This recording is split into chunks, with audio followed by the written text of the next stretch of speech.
600,000 prisoners only come out of prison every year. And all we talk about is the recidivism rate, highlighting failures. But this is a new time now. It's time to celebrate. Time to admire. Time to honor those who got out of prison and never looked back. Doing something with themselves and their lives while giving back. This is the reentry journey. I am your host, President of Felons.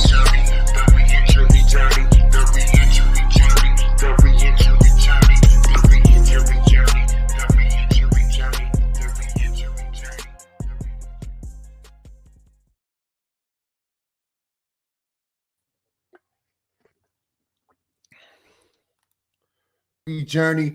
I am your host, Cardell Sims, and today our guest, man, I've been doing my homework this week on our guest, and man, he's been doing a lot of work, promising, inspiring work from listening to his story and understanding his story and his journey, and just comparing it with my life and how we came from two different backgrounds and we ended up in similar situations. And I've been to prison 5 times. He was getting DWI cases 4 or 5 times, and and just understanding his mission and changing his mindset.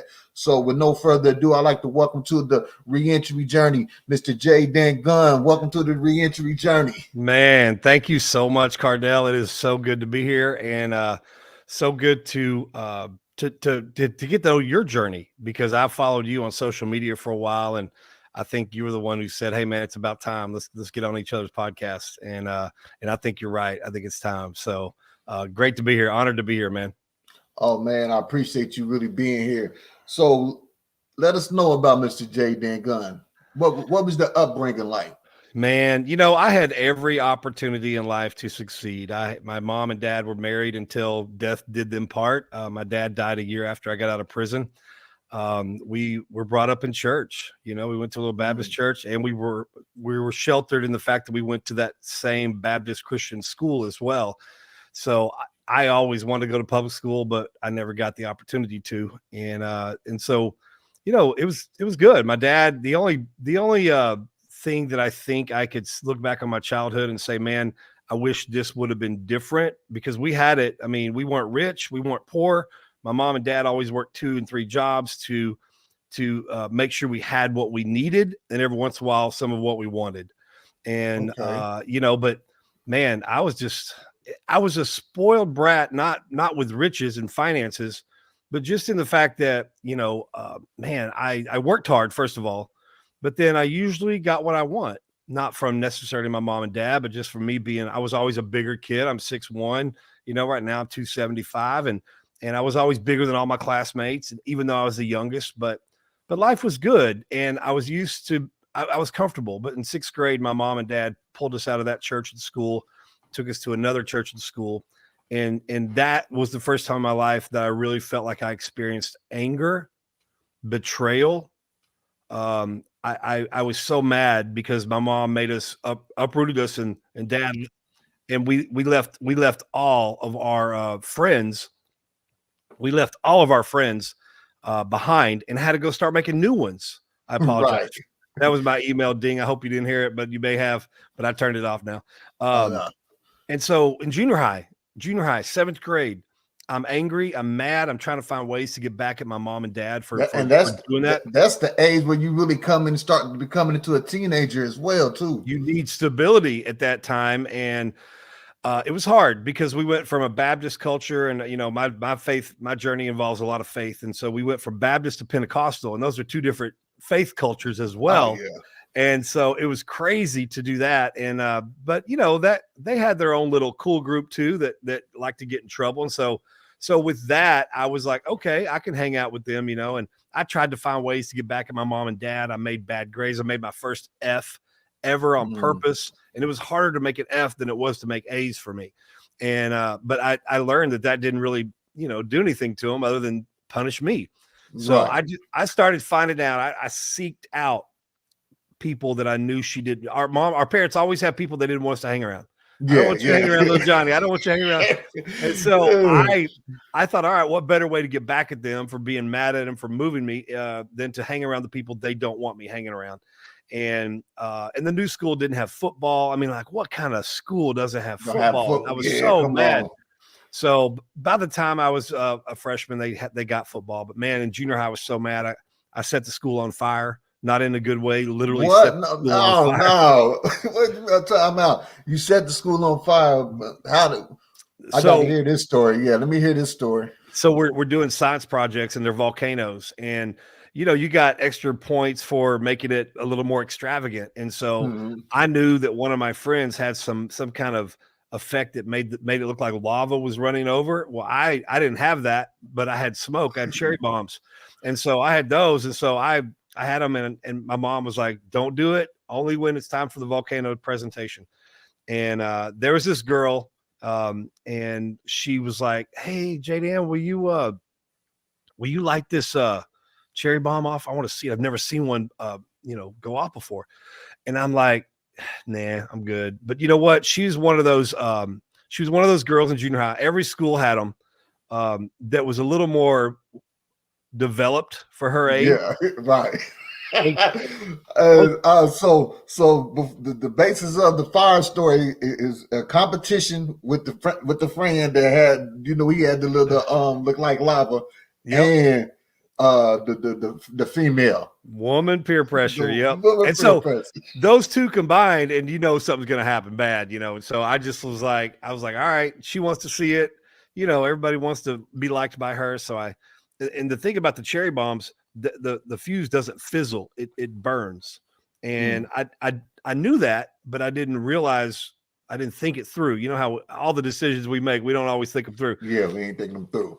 So the fuse lit, I threw it out into this field. We're out in portable buildings, and it's just grass, and it's at the end of March, so everything's still brown and dry. And I threw it out in the middle of this field, and all of a sudden I start to see the grass on fire, and I'm just like, oh my gosh. Oh no. So then it popped open, all the smoke came out, and then it kind of spread, and it was spreading under the building. And I just grabbed her. I said, "Come on, let's go in. Don't tell anybody about this." Next thing I know, we were in 8th grade then. All the 7th graders were banging on the window. "Mr. Jones, you got a grass fire out here." He grabs his fire extinguisher, rushes out there. It's all under these are portable buildings, so they're elevated. Yeah, so it goes up under it. All the pipes, the AC pipes, the electrical pipe, everything goes under the buildings when it's a portable building like that.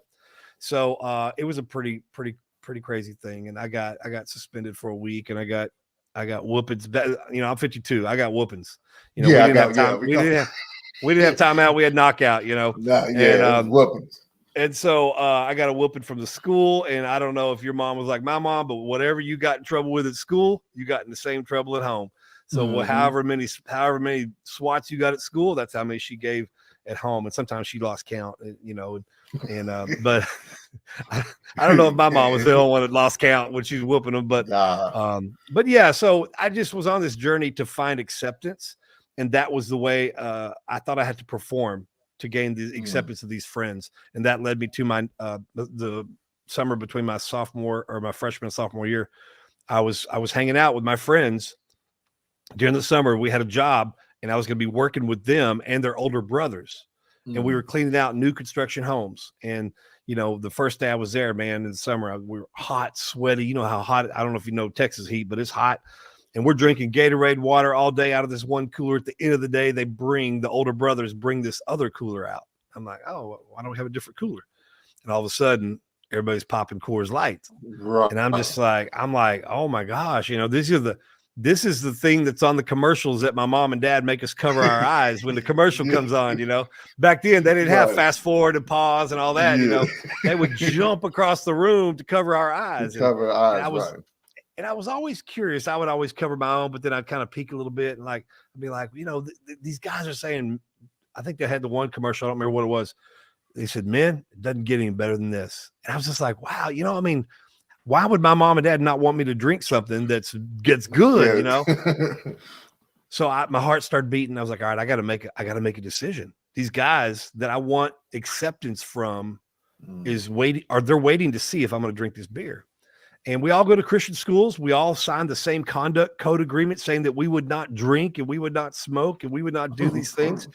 And here we are, I have the first major decision in my life to choose between honoring my dad and mom, right, or getting the acceptance of these friends. And here's the mistake I made, Cardell, is before I could make my own decision, somebody else made the decision for me. And they threw me a beer. And as a guy, when somebody throws something, we got to catch it. I caught it. I caught it. And I said, all right, it's in my hands now. I got to. I'm going to look weak. They're going to call me names. I'm not going to be friends. Popped it open, took a drink. First drink of alcohol when I was like 13.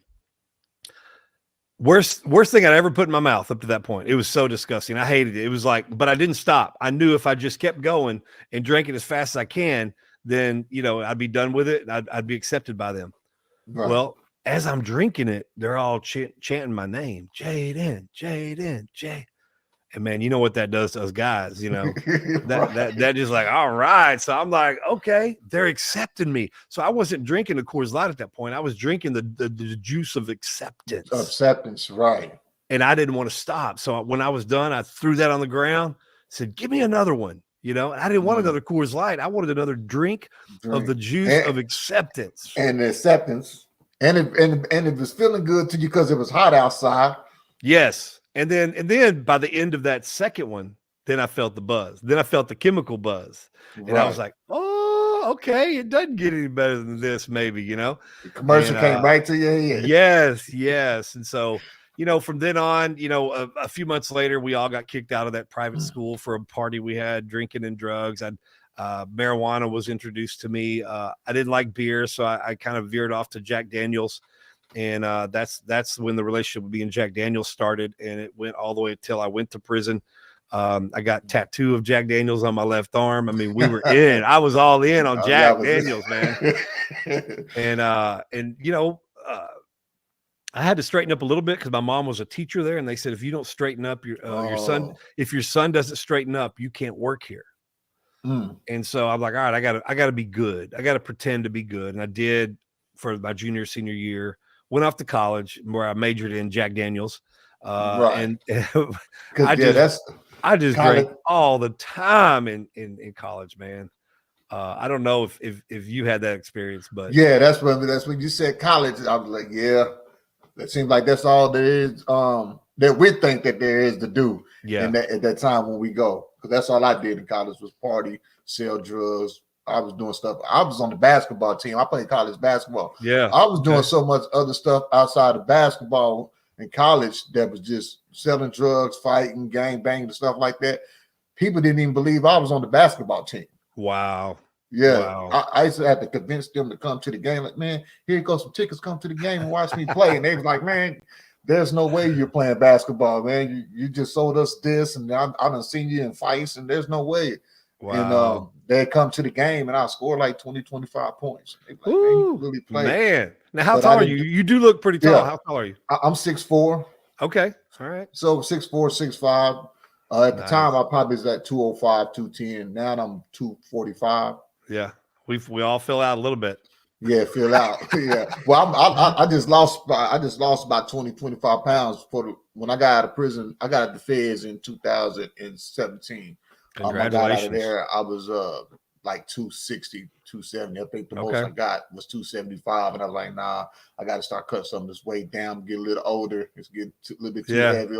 Too heavy to carry on the knees and body and backs and everything. That osteoarthritis is a bad boy, man. Yeah. I said, let me cut down some of this weight. I didn't lift because the private units I was at didn't have really any good weights to lift. And so I got skinny. I got down to 218 by the time I got out of prison. And that was skinny for me, man. That was so skinny. That was almost my college weight. That sounded like you was in in Missouri, like in the federal, but even the state, we got the county jails. You don't get to go outside. You don't ain't none of that. You basically 24/7 inside the the dorm in the sense the pod. And so the food's different, it ain't you ain't got that many options as you do once you get inside the prison. So you go in there, you might go in there about 2:30 by the time you get transferred to a prison, you might be 195. Yeah. And I was I love to go out on the, I was a trustee, and I love to go on the trustee yard and run laps, so that was part of the reason too. I was really tan when I got out of prison. I was really and I didn't eat much of the what I did was I stopped spending commissary 2 months before I got out. And then I just only ate the prison food. So the exercising and then just the prison food, that's what caused me to lose weight. That's definitely gonna cause you to lose weight. So you get to prison, but before prison. Well, so college, man, that's when I became a full-blown alcoholic, and I dropped out of college.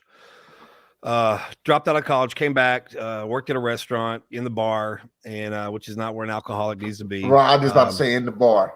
Yeah. Hey, the decisions we make, we're always one decision away from getting better and always one decision away from getting worse. And my decision to work in the bar area was not a good decision. I was like 19, 20 at the time. I began accumulating public intoxications, minor in possessions, drunken disorderlies, those kind of all my crimes, every single one of my crimes except for one, unlawfully carrying a weapon, was alcohol related. And even the unlawfully carrying a weapon was a knife in the truck. And I only got that was because I got a DWI that night. So that was everything I've ever done. It's been alcohol related. Right. And so I come home from college, start getting all that. And then I'm 21. Now it's legal to do what I've been doing on the down low. And then that's when I started getting DWIs. I was actually working at a law firm, huge law firm in Dallas, in the mail room. And once a month they have what they call happy hour, and they provide this food on a Friday night, and then they just have this wall of alcohol. They have coolers and coolers of beer. They have just bottles and bottles and bottles of liquor. And of course they had my favorite. So coming home from that first one that I was at that night, I got my first DWI. It was on a Friday night. And the following Tuesday night, I was at a club in Arlington, Texas called Denim and Diamonds. And I got my, it was any coin, any drink night. So any coin, any drink, you can buy a penny. A penny. I'm getting drunk off 10 cents. Man. And that 5 days later, I got my second DWI. And then about a year later, December 16th, 1994, I got my third DWI. So all three of them within about a year. About a year.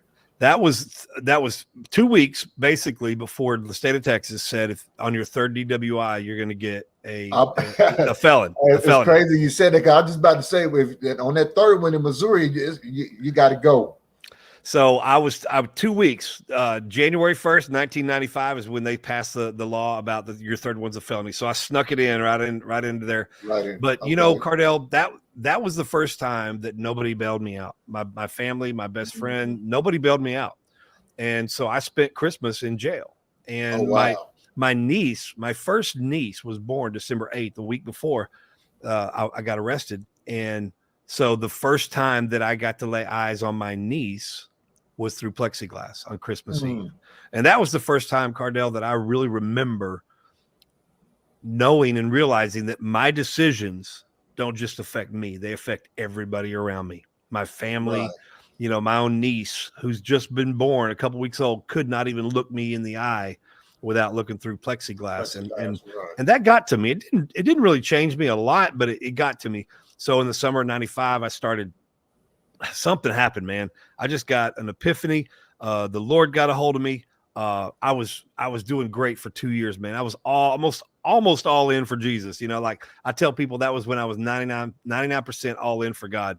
And, and it's that 1%, like the song say, 99 won't do. I'm running for 100. 99 won't do.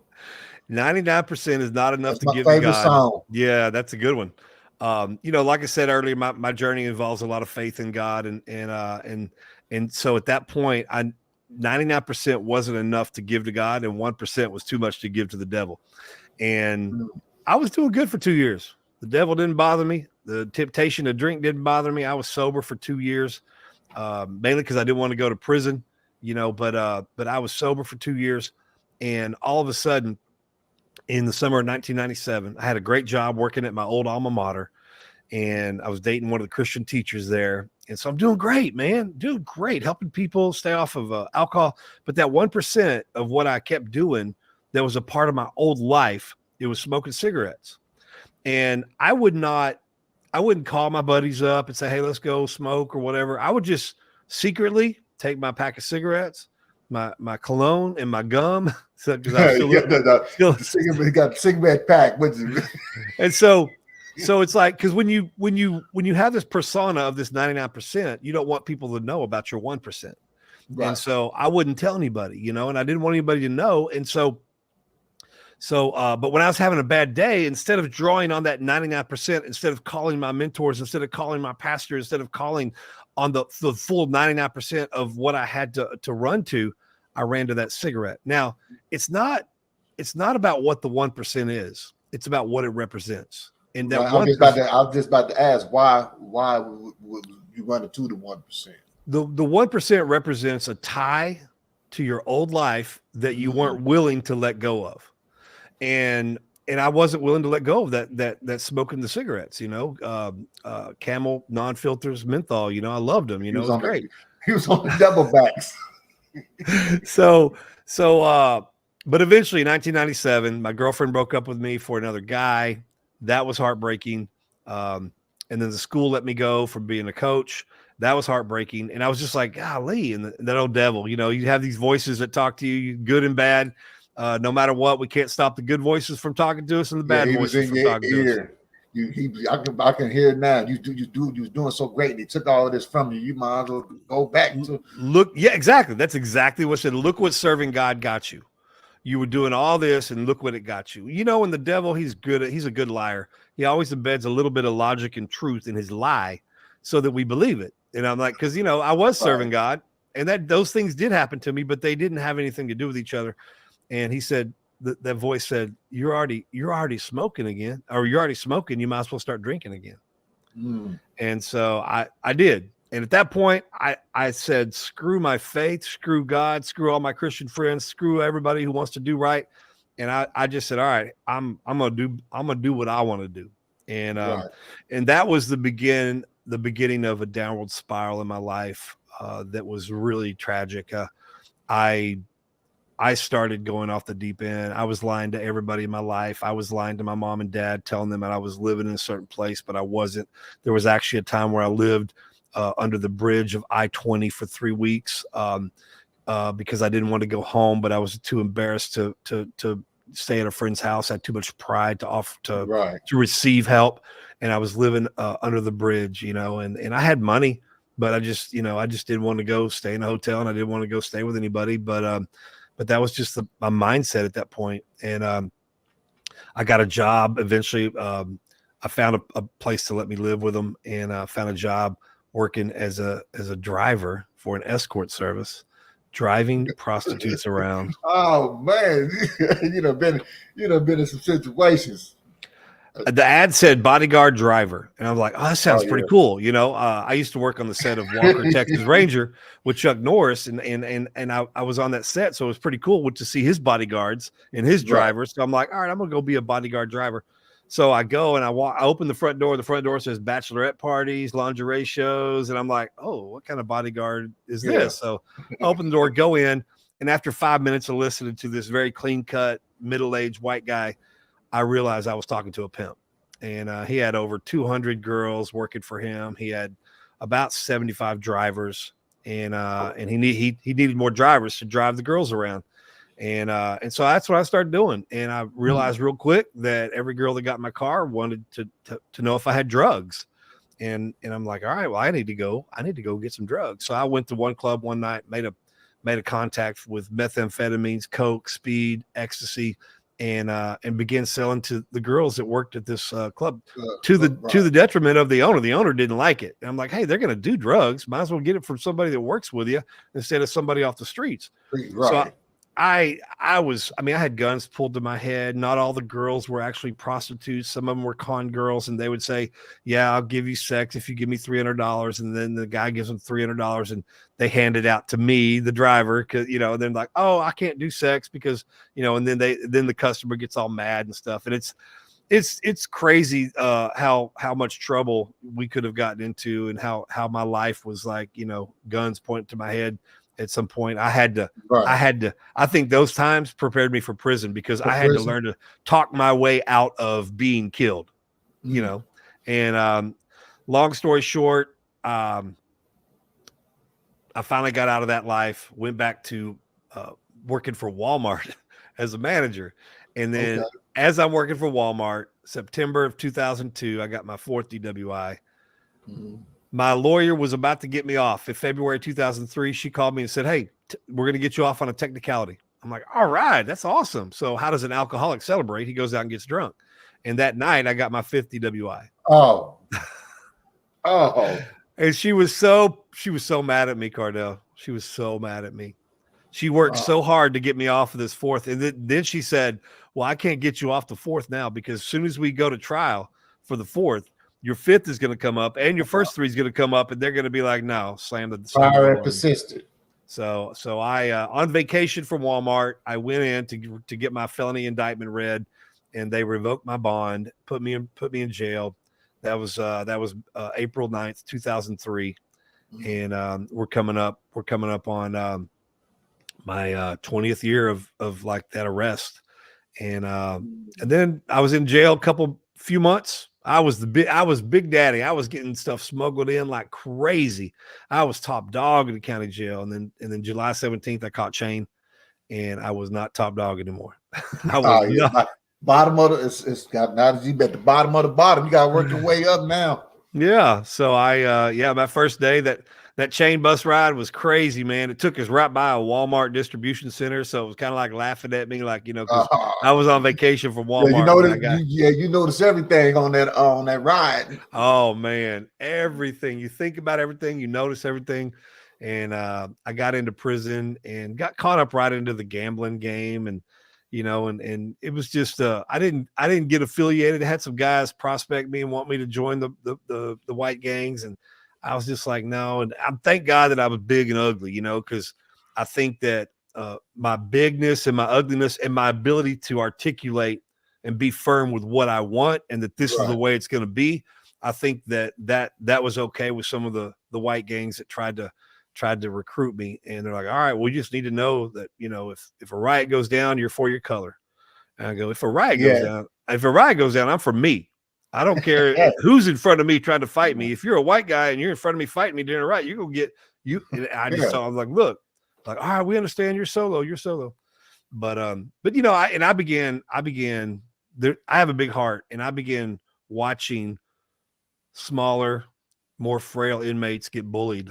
And I began taking up for them. And it didn't matter what race they were. I was like, I just walk up and like, hey man, come on, man. There's got to be another way this can happen, and I would even pay some debts off, and say, look, what does he owe you? Don't touch him. Don't beat him up. Let me pay it this time. And I'll take care of him. And I just hated seeing people get bullied, the little guy who didn't ask for it, who's just trying to stay out of the way, and now the people that ask for it, and those, every dorm had one of those guys. You're gonna have them. You ask them for it. Yeah, I've seen a lot of bad scenarios on guys that's asking for it. Yeah, I didn't really take up for them, you gotta let them suffer the consequences. You gotta let them be. But I got caught up right in the prison game. Was September parlay. I had parlays out. I was a gambler. I loved to gamble. And you was on you had the tickets. I had the tickets. Yeah. So on September 18th, 2003, we were going out to Host Squad. Don't know if they have Host Squad. And where were you? Where are you from? Missouri. I'm from Missouri. You're from Missouri, and you were in the Fed prison in Missouri?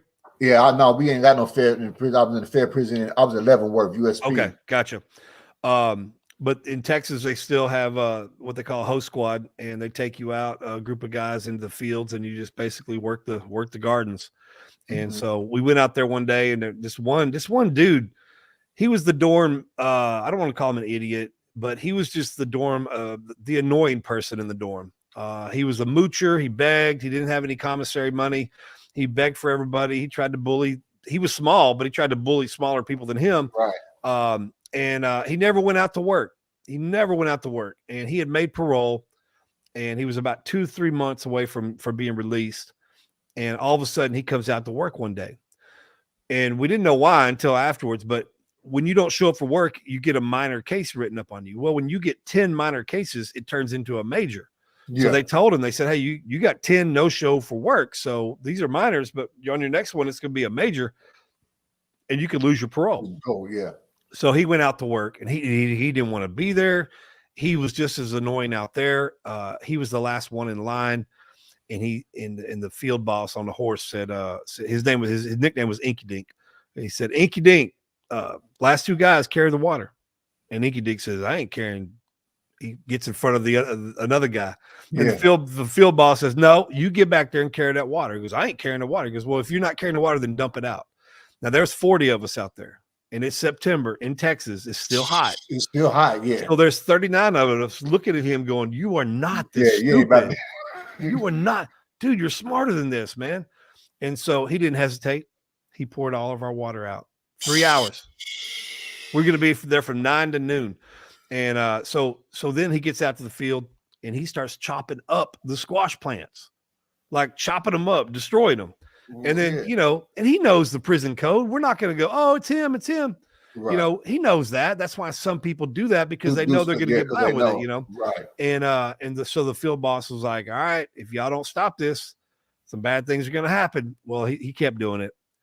And I was like, there's 40 of us out there, but we're all from 2 or 3 different dorms. I said, so I started saying, I mean, the field boss, the field rank came out. When rank comes out, when officers come out, then it's getting serious, and it's going to get escalated. And they said, guys, we're going to go through and count all the squash plants that have been chopped up, and we're going to find out how much from year to year each squash plant yields and what we sell it for. And then we're going to start taking it out of each and every one of your commissary accounts. Now, when you start messing with the man's money in prison, nah. So at that point, I was like, all right, it's all right, everybody. He's in my dorm. I'll take care of him when we get back. And he was about 20 guys away from me, so I don't know if he heard me, but I was just telling everybody, like, it's all right, guys. I'm gonna take care of it, by the blue door. And we have a blue door in our dorm. It's right by a couple of bunks. And if you get in between the edge of that blue door and the edge of that bunk, there's about a 4x4 foot area where people that don't want to get caught fight. Yeah. If you want it to get broken up pretty quick, you go fight in the middle of the day room, so the cameras are dark. Everything see, but there's always a duck. But the men go fight in that area. So I kept saying, we're going to take care of him back in the dorm by the blue door, and he wasn't responding. So I just kept moving in line until he caught up to me. Yeah, and now he's behind me, and I'm saying, oh, listen, I said some things that would make a black person mad, that would make a man mad, because they're these, female vulgarities that men don't like to be called. I said things that have never even entered my mind. But again, earlier when I told you, when you make yourself available to the devil, say, do with me whatever you want. He's going to do it. He starts giving you tools that you've never used before. And I started uttering racial words, vulgarities that have never even lingered in my mind. They were just rolling off my tongue like I'd been saying them all my life. And so finally, when he got behind me, he goes, "Oh, you must be talking about me." And I was like, "Yes." And as soon as I turned around, I threw my hoe down, my Aggie. They called them Aggies, because I knew we were gonna fight. So I threw it down, but he was behind me. He had already thrown his down and started his swing. So when I turned around, his right hand caught my left temple, and I tripped over the squash plant, the row. And so I'm on my back. He jumped on me, put his finger in my eye, turned his thumb, to make it. Yeah. And the old finger in the eye move. Yes. He was shorter than me. So I just reached up. I grabbed him. I began choking him. I got a few pot shots in before all the guns came out. I mean, literally out of nowhere. All that happened within like 5 or 6 seconds. And then within 10 seconds, there was 6 trucks with shotguns all pointed on us. Oh, wow. And this was all in one day? Yes, this was all in day. you better than me. Because once the water would have got knocked over, the devil would have had this do with me. All kind of, it didn't matter what color you was, all kind of stuff would have came out of my mouth about that water get knocked over. And it's the beginning of the day too, almost. Yeah, you better than me. You got way more patience than me.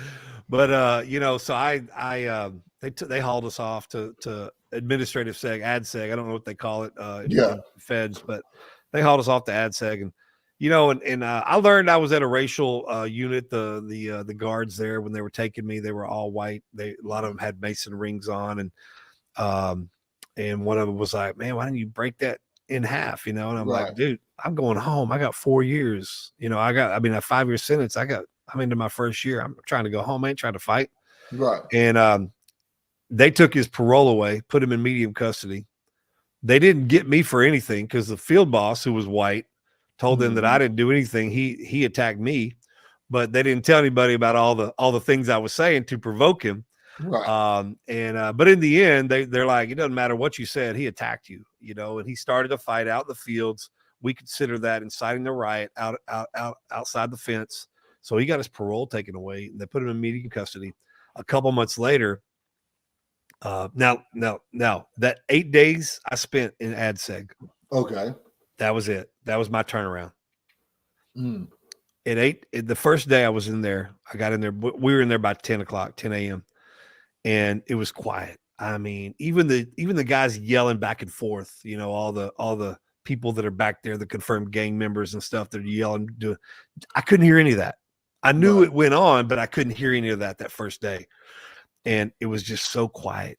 And I'm just laying there. I mean, they strip you of everything. They strip you of everything down to your boxers. That first 24 hours, you got nothing but your boxers on, and no property, no rights. And I'm just sitting there and I'm thinking, I'm pissed.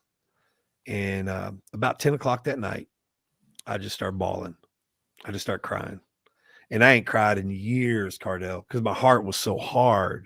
I ain't cried in years. And I just began crying.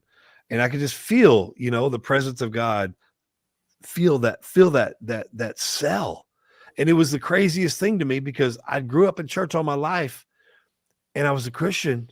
But when you compare what I felt in that cell to how I should have been feeling as a Christian growing up, I've never felt the presence of God like that in my life.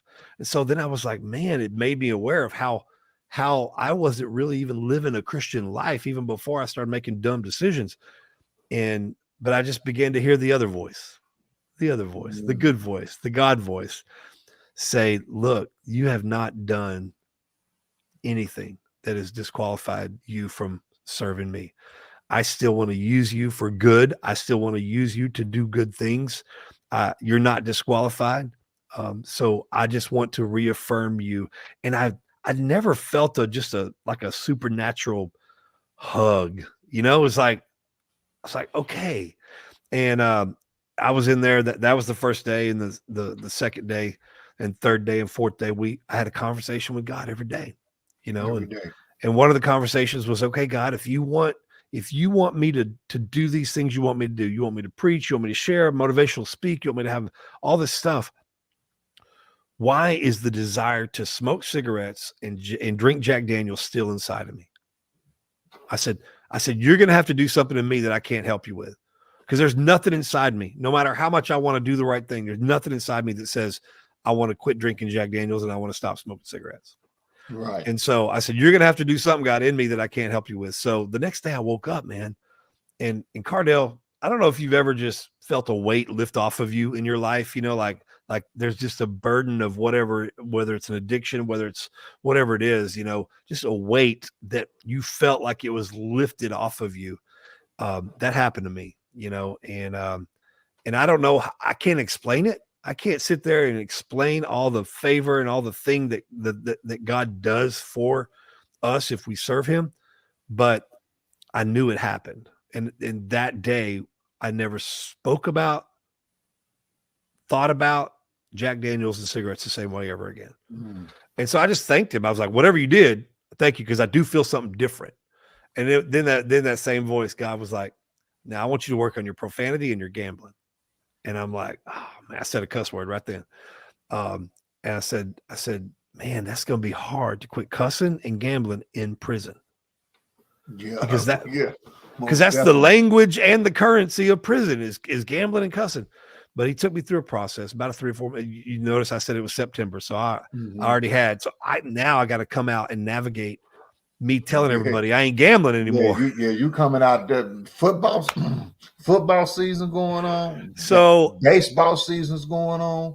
I felt like God was saying, just play out everything you got. Don't do anything new, And so I just began, paying off everybody but every once in a while, I'm not a Cowboys fan. So even though I'm from Dallas, I'm a Pittsburgh Steelers fan. Steelers. I was going to ask you, man, what's going on with the Steelers? Hey, I think for the first time we're in a rebuilding phase. I hate that, but yeah, I think that's where we are. So, but I was a Cowboy hater, and I would never bet for the Cowboys to win. I would always bet against them. And so, right when you decide you want to make changes in your life, that's when offers get made to you that have never been offered before. Like as soon as you want to stop eating sugar, that's when everybody throws a party and has cake and ice cream and, hey, let's take you out to dinner. As soon as I was, I didn't drink for like a week one time in my alcohol days. I didn't drink for like a week and nobody ever bought me drinks.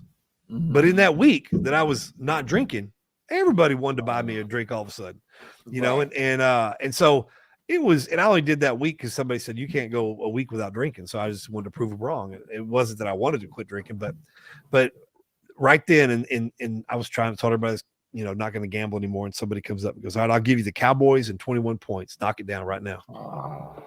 And I'm like, God, even that's a good bet. So I knocked it down, but I knew I'd let myself down with that bet because I'm trying to quit. So I just said, all right, God, what do I do? What do I do? And he told me, he said, trust this process. I'm going to take you through a process and trust the process. And that's what I tell all the guys coming out of our prison to our transitional house. It's a process to walk through some of the things we got to walk through. You got to go through the process. And the process was hard. It involved me apologizing to people. The gambling involved me giving people their money back and then giving them my money. Like I lost and they won. And then they were like, wait a minute, why are you doing this? You won. Why are you giving me your money? Then that opened the door for me to share about my faith and why I'm doing it. And some of the guys, some people actually turned to God because of that testimony there. And then the cussing was hard because it was just, every other word out of my mouth was F this, F that. And it was hard. And he said, whenever you cuss in front of somebody, I want you to say, I'm sorry. I was wrong. I apologize. Will you forgive me?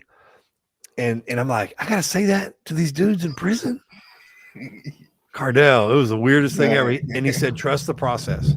And so I did. And I said it. First time I said it, they just laughed their butts off at me and called me all kinds of names. But when football season was over, I never made another bet.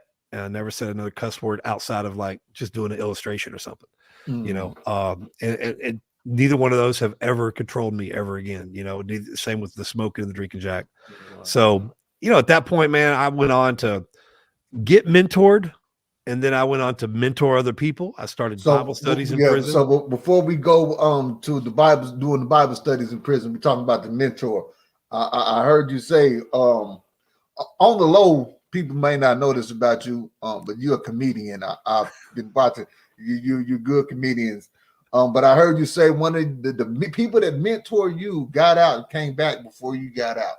Yep. So, and that's where I was headed. So the two guys were mentoring me. And first of all, that took a lot of swallowing my pride because those guys were in white, just like me. And I knew more than them because I was raised in church. And so God was like, I'm still working on your pride. These guys have been serving me in prison for a while. They know how to have a relationship with me, and you don't. You know theology and doctrine, but they don't. So they're going to mentor you in how to build the relationship and go deeper with me, and you're going to help them in some of their doctrine and theology. So I'm like, all right, cool. Well, a year goes by, and they get out, and I'm like, all right, they're ready to change the world. I can't wait to get those letters from them. And they both wrote me one letter, and that was the last time I heard. The next time I heard from them or heard about them was that they were both back in jail. And eventually, I think one of them got out of jail, but one of them eventually went back to prison. And man, Cardell, I immediately got scared. And I immediately had some questions for God. I'm like, God, you had those guys. You chose those guys to mentor me, and my own mentors didn't make it. And it showed me a couple things. You know, it showed me that, you know, sometimes you're going to pass your own mentor, and it's okay. Now, if you're passing your mentor and they're doing good, that's normal. But you may pass your mentor because they relapse and they go do something bad. But try to encourage them, you know, when you can. But the other thing is, Lord, I said, Lord, how am I going to make it? If they didn't make it, how am I going to make it? And he said to me, as long as you pursue this dream that I'm going to give you, you'll never come back to prison in this capacity. And I knew exactly what he meant, because the very first book I read when I began my personal development journey out of ADSEG was a book called The Dream Giver. And the Dream Giver. And man, if you can get anybody that's never read that to read that, it's the reason we're sitting here today. It's the reason Forgiven Felons exists. It's the reason Background Check Podcast exists. It's the reason I go back in and share my story. It's the reason that the Resource Center is in the planning phases, that we're going to be able to impact way more people than just the transitional houses. The Dream Giver is all about just pursuing, not being afraid to pursue the dream that God gave you. And sometimes you don't know what that dream is yet. You just gotta pray about it and keep talking to people and figuring it out. But eventually he gave me the dream, and the dream was to have a transitional house, to make sure people like my mentors get out and stay out and have everything they need, you know? And I was like, all right, you know, I get it. So man, I just kept studying and I kept singing, you know, singing, man, singing is about a month before I got my, I got denied parole twice and my short way taken away. And, but I could have got down and depressed, but I just leaned in, and I began reading the book of Acts, and I began singing this one song that kept coming on the radio at the top of my lungs. And I felt like God wanted me to do that, you know, instead of get down, sing, you know, instead of just sit there and watch TV, read, you know, study. Right. And so it was pretty cool. There was a time where I was at the unit I was at there that I did most of my time at was called Lockhart Work Facility. Only unit in Texas that had free world companies on the inside of the walls, and they hired you as inmates and paid you a normal pay rate. So like when I worked at this unit, the minimum wage on the outside was $5.85 per hour. I was on the inside making $6 an hour. Oh, wow. I got a tax refund, an IRS refund check for the first time in 12 years because they kept garnishing my refund check because I owed student loans. Well, they couldn't get to my refund check in prison. So I got the refund check. But I also was told by God, that voice, you know, sometimes he asks you to do things you don't want to do. And he asked me to quit that job that I was working for in prison and start working more in the church. Now I was working second shift. So second shift and on the weekends kind of got in the way of church. But anyway, so I eventually did after about 30 days of arguing with God, I did it. I quit and I took a class. I took a computer class that also had typing. And my first typing test was 13 words a minute. That ain't very good, bro. And but by the time I got out of there, he's still laughing. You're laughing too hard at that. But you already know. By the time I got out of there 4 months later, April 18th, 2006, I took my last test and my teacher showed me what I did. I was typing 58 words a minute. Somewhere in the 55 to 60 words a minute. Progress. Oh, and I thank God for that. I tell guys all the time when I go back in to share in prison, I tell people, stay busy in here. Don't stay in that day room. Don't just watch TV all the time. You know, go to the rec yard, better your body, get your physical body better. Take a class, whatever class you can take. You know, I took a computer class. I learned how to use Word, Microsoft Word, Excel, PowerPoint, and learn how to type. And I thank God for that because I'm writing a book. I have a monthly newsletter that I send out. And of course, I correspond with guys in prison. And, you know, in the Background Check Podcast, we have to type out our show notes and everything. So stay busy no matter what, Right. and even when we get out, there's times in our lives where we kind of go through experiences out here that feel like it's a prison trial, a prison experience, a financial prison, a relational prison, whatever, it feels like. But if we just remember what it was like on the inside, what did we do? We kept doing the things we knew to do. We kept, here at the house, my home, no matter what goes on at my home, whether we're celebrating something or whether we're in a bad time, guess what I still have to do? I still have to take the trash out. You gotta take that trash out. Through good times or bad times, I got to take the trash out. That trash got to go out. I think I got some ready to go out right now. It's going, and I bet you don't put a lot in it either, dude. No.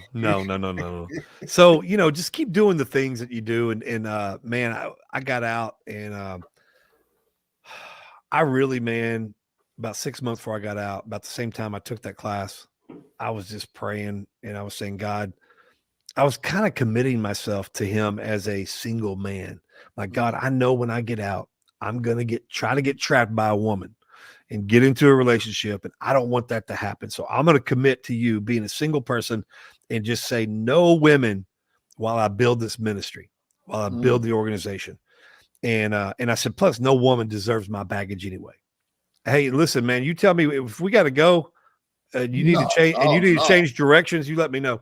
But God said, don't pray that prayer. Cause I said, no woman deserves my baggage anyway. And he says, don't pray that prayer. Cause I don't want you to tie yourself in to a single person, because I have somebody set aside for you. And I was like, okay, all right. I'm liking what I hear, He's like, she's not going to distract you from building the ministry of the organization. She's going to help you build it. And she's not going to see your past as baggage. She's going to see your past as leverage to advance the kingdom of God and to help others through your story and through your testimony. And she's going to see the value of your story and how it's going to help others. And she's going to help you do that. And I was like, wow, okay, all right. But then he mentioned something like, but it's not going to happen for 2 years. I'm like, all right, cool. So anyway, long story short, got out, started Forgiven Felons, went down to the courthouse, did a record search, looked for Forgiven Felons. Nobody had it, because nobody wants to, nobody like our friend on the LinkedIn, nobody wants the word felon in their name of business or organization or anything. And, but I promised him that I would explain this, and it's almost identical to the way he explained why he calls himself formerly incarcerated. But while I was in prison one day praying, I said, God, there's this word. You want me to do all these things for you, but there's this word that's attached to my name that is going to slow me down. If there's any way, whether it's an expungement, whatever you show me to do, a way to remove this word felon from my life. Right. And I said, is there anything you could do? And God just said, no. And it basically, I felt like he was saying, I don't want to remove it. I don't want you to try to hide it, suppress it. I want you to embrace it. And I'm like, embrace it? And he's like, but just because you embrace something doesn't mean you have to let it identify you. Okay. So I was like, all right. And then he took me to English class, and he said, felon is just a noun. Noun is a person, place, thing, or idea. You can't change the meaning of a noun. Right. He said, but you can change the way that noun is looked at by putting an adjective in front of it. And he said, so he used God's funny because he used the example of hair with me. He said, hair, we don't know what to think about hair. It's a noun. We don't know what to think about hair until we're told what to think by the adjective in front of it. Brown hair, curly hair, straight hair, gray hair, no hair. Well, no, it's not really an adjective, but the description from the adjective tells you what kind of hair it is and how to look at the noun. And so I felt like God was saying that day, I'm going to put an adjective in front of your noun, and it's going to change the way you look at that noun. It's going to change the way everybody looks at their noun in their life. And this adjective is going to completely overshadow the noun. And I was like, all right. So then he goes, like, today, no longer are you going to be called felon. You are going to be called forgiven felon. because a felon does have a hard time finding a place to live, church, relationship, whatever. But a forgiven felon finds favor wherever he goes. And if a forgiven felon, forgiving yourself, asking for forgiveness for all the people you've hurt, forgiveness from God, and then you walk in that, you know who you are. Now you're saying it doesn't matter what that noun says. It doesn't matter. I'm going to embrace it. And then the other thing, I said, I need some more information on why you want me to do this, God. And he said, look at my son, Jesus. He said, when my son, Jesus, was sent to this earth to die on the cross for you and your sins, which there are many, he said, he had scars in his hands and his feet. And when he died and he rose again, when he rose and came back to earth and showed everybody his body, he could have already had chosen to have his heavenly body, his supernatural body, Right. with no scars.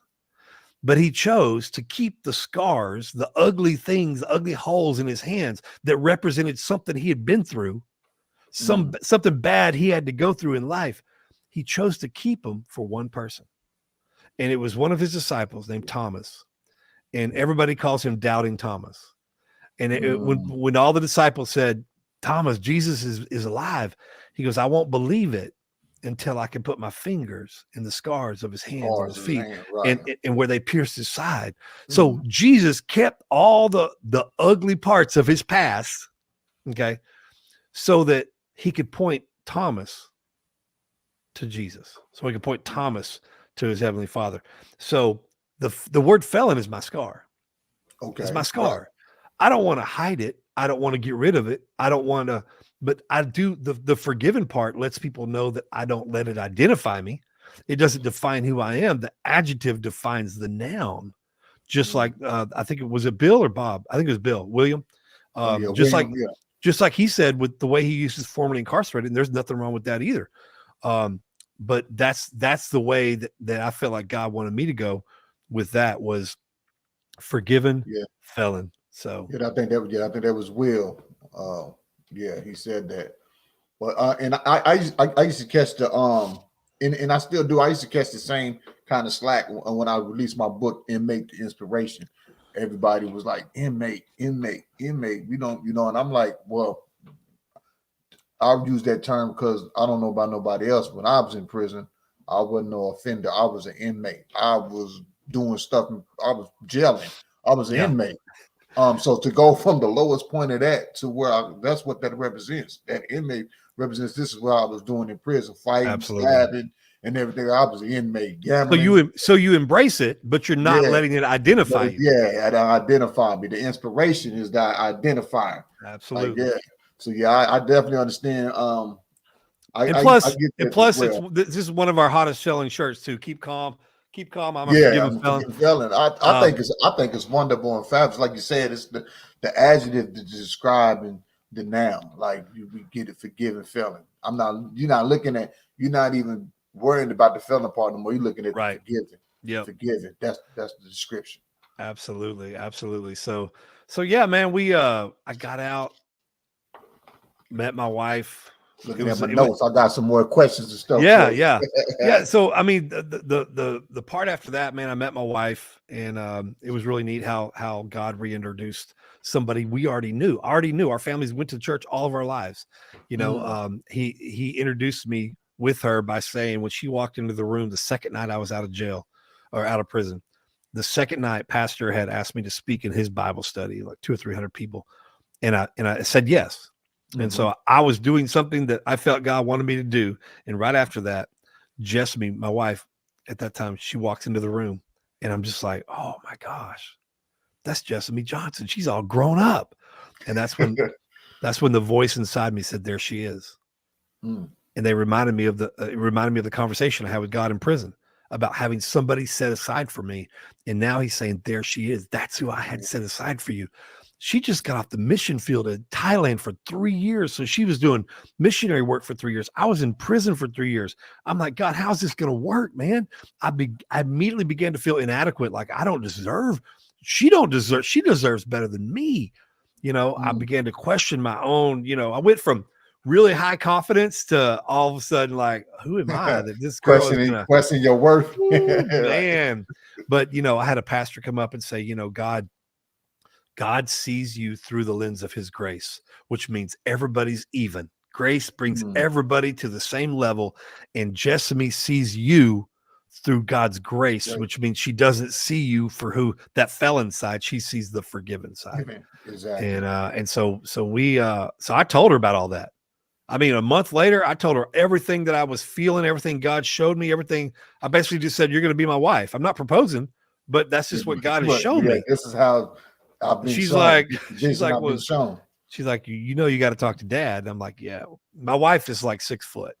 And she's like the shortest one in her family. So dad's 6'7", brothers are like a line of basketball players. Brothers are 6'4" to 6'10". It was crazy. And the worst part about that is that he knew me. He's seen me and all my alcoholism, all this stuff. So immediately I'm thinking, man, he's not ever going to let me marry his daughter. And so that was a whole journey in and of itself. And even for Jessamy to like stand up to her dad, because he was not going to let it happen. And so he was mostly focused on the felon side. Like you said, he's seen you through your phases. A lot of time people that see us through our phases and our lowest, that's all they remember. They identify us as that felon. They identify, they haven't been able to look at it any other way other than that word. And society and even some churches they just have a hard time getting past that word. And I understand it. I mean, if you look back into the Greek and Hebrew of the word felon, it just says it means it's an evil person, So I understand, but I need people to know the contrast between where I was, who I used to be, and where God has brought me from and who he has made me into. Because even if it doesn't impact some people, I know it's going to impact one person. There's going to be a Thomas out there going, I don't know if I could turn my life around because I've been so bad. I've done this. I've drank so much and I've worked here and I've worked there. I don't know if I can do a lot of good things like other people are doing. If my testimony only reaches that one person, then it's worth it. It's worth it. And so anyway, so that's, man, we're married. We've been married in April. We're going to celebrate April 18th. We got married April 18th, 2008. Same day you got the same day you got released, right? Exactly 2 years. Exactly 2 years. But that's what God said he was going to do. That's the vision that he said 2 years. And I asked her, I said, are you okay with me sharing my release date from prison with our wedding anniversary? And she said, yeah, because it just means you'll never forget our wedding anniversary. And so because that's one thing about us. We'll never, one thing, we ain't going to forget that number. We ain't going to forget the day we release. Yep. And for me too, man, clean and sober, April 9th. I got out April 18th, but April 9th is when I went in, and that was the last time I'd done drugs and alcohol. Wow. And so we're coming up on 20 years. 20 years. We're gonna have a big celebration down here in Texas for my 20 year celebration, clean and sober. And so we're excited. We have 2 kids, 2 girls, Jessa and Gemma, 10 and 8, and I have a 22-year-old son in Oklahoma who was born out of that escort service days. Okay. I did a lot of sleeping around in those days, and had a Man, lot of unprotected sex, and I can only imagine being at the age you was, and then at the, just with alcohol, and then that whole environment, looking back on that, I can only imagine that was just crazy. Yeah. And so I've only gotten to know him since he's turned 18. Okay. And so, but it's been great, man. We love talking. He's come down here a couple times.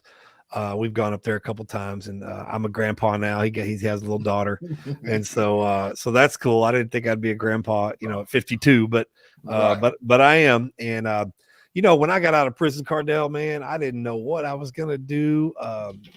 People were offering me $8 and $9 an hour jobs, and I was just like, I didn't feel like I was supposed to be there doing those things. And finally, I started working for a handyman guy that was a felon himself, forgiven felon. He had his own handyman business, and I began working with him, and I began to think I could do all this stuff too.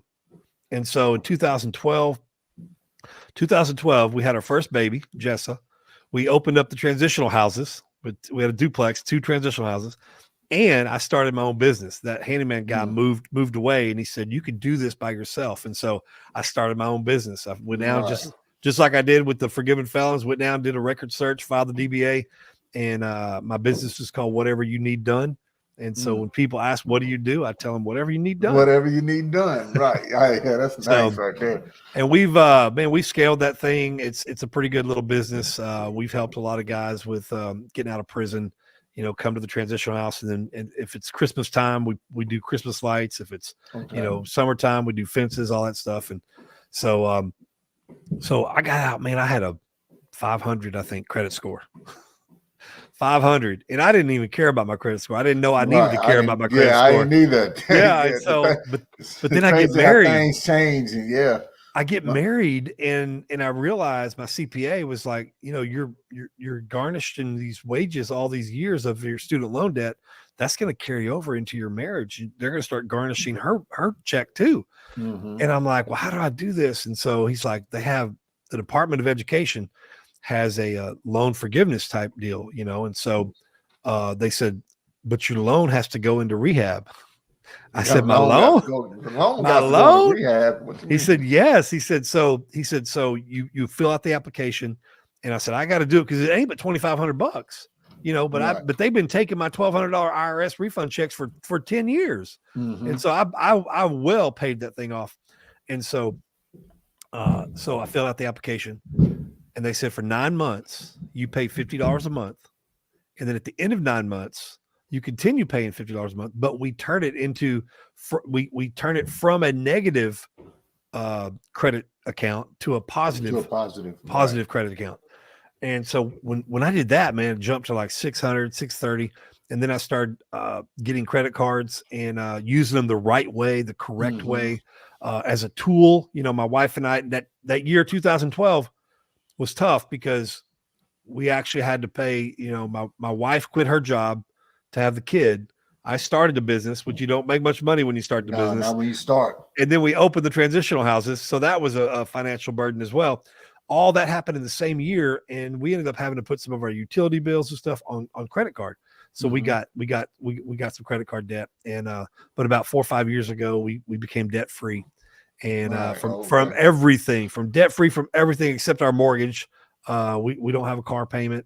And we began using credit cards as a tool, as a business tool, and the right way, the right way. And now my credit score is like 822. I don't get turned down for anything anymore. No, you ain't about to get turned down for nothing. No. I'm trying to get to where you at. You just keep doing it, man. You'll do it, man. Just keep doing it. And so we just sold our first home that we were in. We bought it for $100,000, 13 years ago. And then we just sold it last year to move into the house that we're in. We just sold it for $270. And now we're in a $500,000 home, and but we put a lot of money down from our sale from the other house. So we already have a lot of equity. And man, I grew up my dad was always working 2 jobs. So he never really taught us about business stuff, finances, anything. So me and my wife, we're kind of like in the same boat. We're learning all this stuff now as adults, and we're doing good. And once we get enough equity in this home, we're going to actually start our real estate venture and getting an Airbnb and doing some things, and then eventually we want to buy an apartment building so that we can have felons live families, because we get called all the time. We get calls all the time, man, because our Forgiven Felons transitional house has the word house in it, and it has Forgiven Felons, and it's a regular house. So when people Google housing for felons in Dallas, we come up on the second or third search every time. And people pay lots of money to get on the first page of a Google search. Yeah, they do. And we're there. We're already there. So we get calls all the time. Hey, do you got any 1 bedrooms? You got any 2 bedrooms? From families that have one of their spouses maybe have a felony in the background, and maybe they're moving from another state. These are people that already are on their feet, but they have to move to a different place, and now their 7-year-old felonies haunting them. And so I want to be able to help people like that. And right. Yeah, so anyway, them apartments, that'd be dope right there. I mean, what you're doing on top of what you're doing right now, and expand something like that, that'd be great, man. So yeah, man. So we've been doing the transitional house thing now for 11 years, and we've helped over. I think the actual houses have helped over 300 men come through. They're right out of prison who didn't have a place to parole to. You know, when I got out, my mom and dad welcomed me back home. They gave me a car. Church people were throwing jobs and money at me. Not everybody has that. Right. And I wanted to be that for people. So when they come out of Forgiven Felons, they got clothes, hygiene, bus passes. We connected them with so many jobs and housing, but now we can connect them with great jobs. But now housing is getting really, really slim. I even let the guys stay a little bit longer in the house because they just can't find a place, you know. So that's why I want to try to say, you know. So and now the part of the book, The Dream Giver, his dream journey. Once he got to his dream, God said, give it back to me. And he's like, why? I just got it. And he didn't realize God was going to give him a bigger dream that not just impacted him, but impacted a lot more people. And so now the dream of the transitional house, he wants it back. And in fact, so much that the city of Dallas is like saying, you can't have this many guys in the house. You can't do this. And the landlord sold, we were leasing, the landlord sold the property. And now the new landlord, you know, when our lease is up in May of this year, he's going to jack the prices up and we won't even be able to stay there economically. So now I feel like even though we're going to probably have a little reentry house or two somewhere, the main focus now is on the resource center. So over the last 11 years, I've noticed we're fulfilling a need, but there's a huge gap still with education, vocational training, but good jobs. I mean, we're just shoving all these guys into warehouses, and nothing wrong with a good warehouse job that has a ladder of promotion and has benefits and everything, but that's not always how it works out. You get them all shoved into a warehouse, and 85% of your workforce is felons, and you exploit them and pay them less and don't give them promotion. That's not good, you know. And so, but these guys can't do anything else because they don't have any skills, and any skill they learned in prison was so outdated that by the time they get out here, it's not even relevant. So they're going to have to learn a trade all over again, like welding. Some of the welders get out and I sent them to a welding job, and they're like, I don't know how to weld the way they need me to weld out here. In the resource center, I just had it. Excuse me. I had a guest on the other day because you're talking about welding. He works up in Michigan hand in hand with the county jails. Because he says, you know, a lot of people go to county jail. Some of them come back out of county jails, and a lot of people don't focus on the training and the skills inside the county jails, the detention center. He said they got a virtual welding in there. I ain't never heard of the virtual welding. I don't know how that works, but if it helps them learn it, that's cool. He explained. He said it comes with the goggles and everything. It's just without the fire. He said, I said, that's cool. Like that. That's cool right there. I ain't never heard of that. Yeah. But I'm thinking about the skills, you know, that'd be good skills. Like if you ever came across some of that in your resource center, that'd be something to have. Like, well, in the resource center, we plan on starting with 4 vocational training workshops. Okay. And one of them is going to be welding. The other 3 are going to be graphic art design and t-shirt making. And we already make all of our own t-shirts, but we're going to scale it. We're going to scale it into a larger business where we're teaching the people the classes. We've already connected with a business owner who does some work with us. He's going to teach the class like an 8 to 10 week workshop on direct to film, which is basically the same thing as direct to garment, but you're putting it on a film and then you're heat pressing it on the t-shirt. He's going to teach that workshop, and then they can either come work for us because at that point we're going to start making t-shirts for everybody. We got hats and other things in the plan too. And then we got audio video workshop. This will be teaching, you know, stuff like podcasting, video podcasting, audio podcasting. We may have a little bit of musical recording, but just, you know, we got a media professor from the local college that's going to teach that class.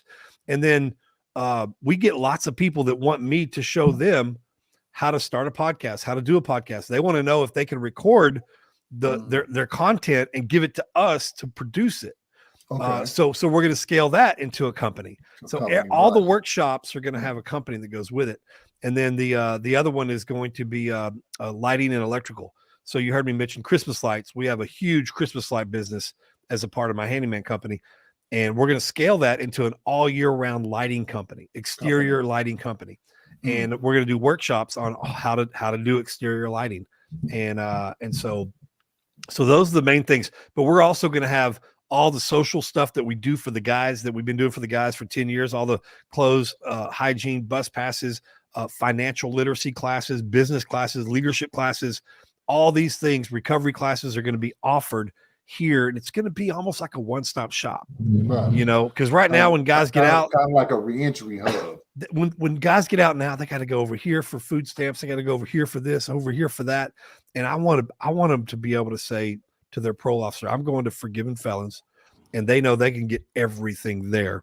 I even want to have a little weightlifting room or a workout room in the back. So these guys on ankle monitor who aren't allowed to go work out anywhere at gyms, and don't have the money to buy the equipment at their house, you know, put Forgiven Felons down there for a couple of hours and then do what you got to do, job search, you know, for an hour and a half, and then go hit the workout room for 30 minutes, you know, because man, that ankle monitor, man, that's like a second prison, you know, because I have one. It is because in prison you can move around. You could go to commissary, so you can go to Walmart. You could go to workout. You go to rec and work out. So you go to the health club.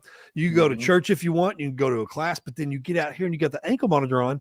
And now depending on which level you are, and some of the high supervision level, you can't go anywhere recreationally. You can't go out to a restaurant. You can't go to a sporting event. You can't do anything. And then you have to write down your schedule for the next 2 weeks. Yeah, and they have to approve it. That's the hard part, trying to write out a schedule for the next 2 weeks. Because you don't know where you might need to go a week and a half from now, you know? Yeah, so I struggle with that when I got out the feds on that. I'm like, man, you know, what you mean? Like they like, no, you got to have a time. They gave me the paper. You had to color in the time block, exactly what you're doing. A lot of times I didn't even put nothing on there because I didn't even, you know what I'm saying? Like, I don't know what I'm going to be doing the following week like that, you know, and then usually in that position, like I was coming from the halfway house to get on the ankle monitor for house arrest. So I had to leave one job because I went to a whole nother city. So now I got to do job search. Now I got a job search. And now you want me to put 2 week in advances of exactly where I'm going to go and job search. Like, that's crazy. I'm going to have to get back. That's crazy. On that. Yeah, we had an old man. We had an old man, a 76-year-old man, and he was a veteran, and he was on ankle monitor. Well, he had a retirement too, so he didn't have to work. Well, when you're on ankle monitor, the highest supervision ankle monitor in Texas, you can't go. The only places you can go are to the grocery store and to work. Yeah. And so he couldn't go to church with us. He couldn't go to anywhere. So what he started doing, I mean, he looked at me one time. They wouldn't even let him go outside the house to walk around laps and get exercise. And 76-year-old man. And again, he came out of prison in tip-top shape. He would go to rec. He would do it all. And then I came to the house one time and I saw him crying. I'm like, Jim, what's going on? He's like, I'm done. I'm sick of it. They won't let me go ride the stationary bike in the garage. They won't let me work outside. They won't let me, do anything. I'm just going to go tell them to send me back to prison. It's a 76-year-old man, Cardell, preferring prison over the free world because of the ankle monitor, because of the oppression of that ankle monitor. Yeah. And I said, well, they're not going to just send you back. You're going to have to hit your parole officer in the face. And he was like, all right, I might do it then. No. But he was running in the house. And in our house, there was these step downs. I'm like, you can't run in the house because if you fall and get hurt, we're liable for that. And so about 6 months later of not being able to get to do any exercise, anything, he started putting the VA hospital on his schedule 3 times a week. He was just lying to him, telling him he had appointments because he just wanted to get out of the house. He wanted to go walk around the hospital, and so, but in January of 2016, he was eating he loved sports and he loved fishing and he loved to eat. So he and they serve good breakfast up there at the VA. So one morning, January 16th, January of 2016, he went up to the VA, was eating breakfast in the cafeteria, and was watching Sports Center and fell over and had a heart attack. And I was talking to one of the like the highest ranking parole person in Texas, and I just said, man, I said, if only he had been able to exercise, if only he'd been able to, I wonder how much longer he would have lived. He would have been, he would have lived. And then it's just crazy. Some of the rules and they're just, some of the rules when they get out are more oppressive than actually being in prison. In prison, yeah. And it's crazy because it's kind of like you're out, but now it's kind of like you're out, but you're not out. We giving you a little taste. It's kind of like, yeah, you want some of this orange juice, you can get a little taste, but you can't pick the glass up and drink it. Yeah. So yeah, I dealt with it. It was crazy. That was one of the biggest things, like I said, was trying to put together a schedule fresh out. Yeah. And then when something would come up, like an emergency or whatever would come up and they need to go do something or they need to go to the store, they couldn't do it. It's not on the schedule. Yep.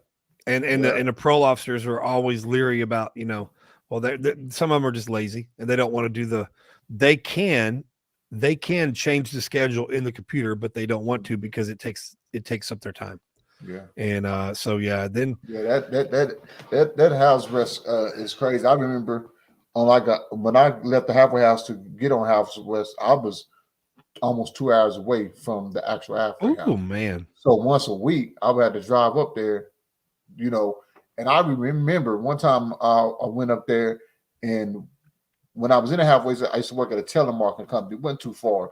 So one time I left the halfway house, went by where I used to work to say hello to everybody, and went back home. I got in trouble for that because it wasn't in the paperwork to stop by there for 10 minutes to say hello to everyone. So yeah, it's crazy. There was a sister who came and got one of the residents and took him to Walmart, and there's a Taco Bell basically right by the Walmart. It wasn't in the parking lot, but it was right next to the parking lot. Mm-hmm. And she drove through the Taco Bell drive-through, and he got in trouble for that. Because when you're on the highest level, it's GPS. They know exactly where you are at all times. Yeah. And so they said, "Hey, did you go to Taco Bell?" And he didn't even think about it. He wasn't trying to lie. He's like, "No." And then he remembered. He's like, "Oh, my sister did drive through Taco Bell that was right by Walmart," and he'd done 32 years in prison. So he's like, and now you have a parole officer who's getting onto him for something like that. And he's just like, man, why was I even let go? If you don't deem me, here's the thing on parole answers in Texas, they will say a denial. If you're denied parole, one of the reasons they give is nature of offense. I'm not going to let you out because the nature of your offense. Well, here's the problem with that. The nature of your offense is never going to change. No, that's never going to change. It's never going to change. So what changes from the time you first started saying nature of offense, so we're not going to let you out, till 20 years later, you say, oh, the nature of offense is not as bad anymore. Why? It's the same. It's the same crime. Some of these denials are just, that's crazy. They're BS. And, and so these guys just think that it's easier in prison. Yeah, it's easier in prison. But so when COVID hit, a part of what we do is we go back in and share. We go share all over the nation as well. This little truck right here, that little truck right there was made. I see it back there. It was made by an old man who's been in prison, the Northeast Correctional Center in Missouri, for 45 years. And they invited me up to speak at their annual Restorative Justice Organization banquet. Oh, Northeast. That is Bowling Green. Bowling Green. Bowling Green. Yep. Bowling Green. And so they hear our podcast, so they invited me up to speak at their annual banquet. And he made that. Then I went to Idaho. I don't know if you can see that one. That's an American flag in the shape of Idaho. Okay. I'm about to say that look like a flag or something. Yeah, it is. It's the shape of Idaho State, and then it's sitting against some dominoes. So some guys down here in Texas in the craft shop, maybe some Forgiven Felons dominoes. And these are some of my favorite things. But, so we go everywhere. We've done inmate interviews in Idaho, Missouri, here in Texas. And I think we've gotten approval in Texas now to do an active warden. We've got a retired warden on the podcast, but I think we're going to get to do an active warden, and that's going to be like a really cool thing to do. But when COVID hit, we couldn't go back into the prisons and share our Yeah, stories. that was And so I was like, all right, well, what am I doing? I mean, you obviously know God gifted me with the gift of gab. So I was like, God, what do I do? We can't go back into these prisons. And a lot of the guys in the transitional house would go in with me and share their stories. And he's like, start a podcast. I'm like, start a who? And he says, start a podcast. And I was like, I don't even know what a podcast is, God. So I started Googling it. I'm looking at it, and there's like, in March of 2020, there were 700,000 podcasts, and only 30,000 not 30,000, 30% of them were active. That means a lot of people started the podcast and quit. Just quit. Yeah. And so I'm like, all right, well, somebody connected me with a guy named Zachary Babcock, who's got his own show called Underdog Empowerment. And he had he created a little podcast course on how to start your own. So I connected with him, and the reason we're here today is because he helped me with that course that he created. And but it was really neat because we launched on May 28th of 2020. Okay. And we officially launched it. We put those podcasts out there, but we officially launched the next week, June 5th. And on June 5th, that weekend, I was also on the Mike Huckabee show, and our documentary, Forgiven Felons documentary, was released on Roku TV. So that weekend, all that stuff happened. Was pretty cool. Sting, the wrestler, WWE Sting. Yeah, that was one of my favorite wrestlers. You got to watch a documentary because he narrates the documentary for us. Oh, he does. Yeah, and so you get to see him out of one of my favorite wrestlers, out of costume, and he's become a good friend, and so those three things all happened on that same weekend.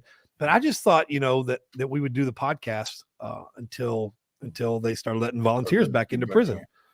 But man, we started getting letters, from people all over. And we were getting listens from India, Australia. We got a big fan base in Australia. And I'm just like, okay, God, I don't know if I can quit doing this. If people are writing in and texting and saying, this episode of this guy, changed my life. And then Securus got us uploaded on all the tablets. So now, I mean, I think they have like 400,000 tablets all across the nation, that the podcasts are uploaded to. And so now we get letters from inmates from Maine to Oregon to California to Florida. I mean, probably 20 states, I think I counted. 20 states of inmates from jails and prisons all across the nation of, saying, hey, I had the sheet tied up. I had the sheep tied up, and I heard this episode with this guest. One of them was my mom, and his relationship with his mom was just crazy, and he was ready to commit suicide.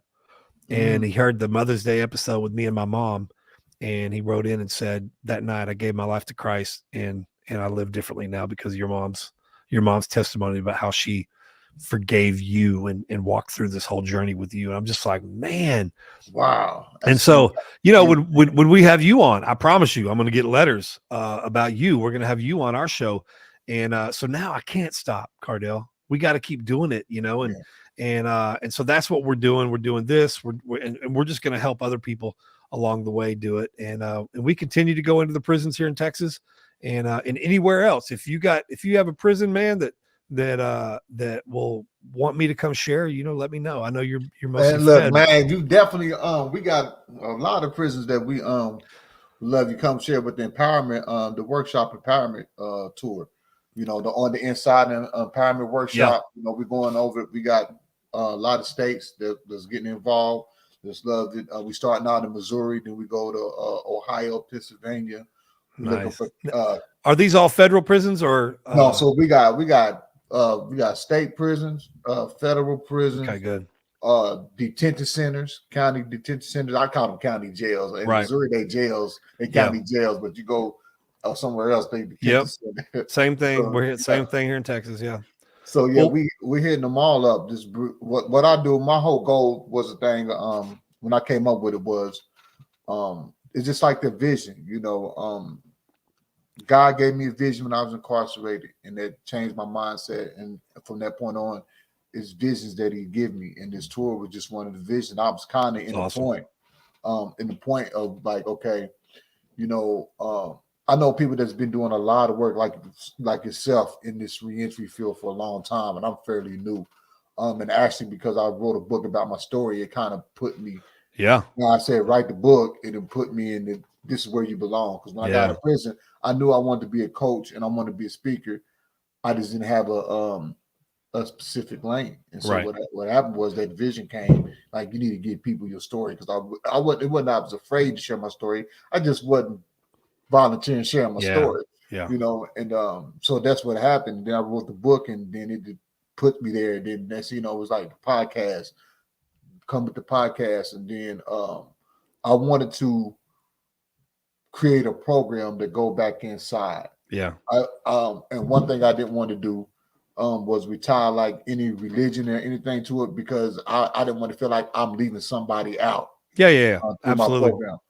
And so I went in with the using the same format and blueprint that got me to the point that I was at, the personal development, understanding your reticular activating system, tapping into your human potential, vision board, you know, understanding your learning styles, your personality type, having a recovery and reentry plan, seeing all these things in advance before you get out and putting it together, writing it down. I got a workbook.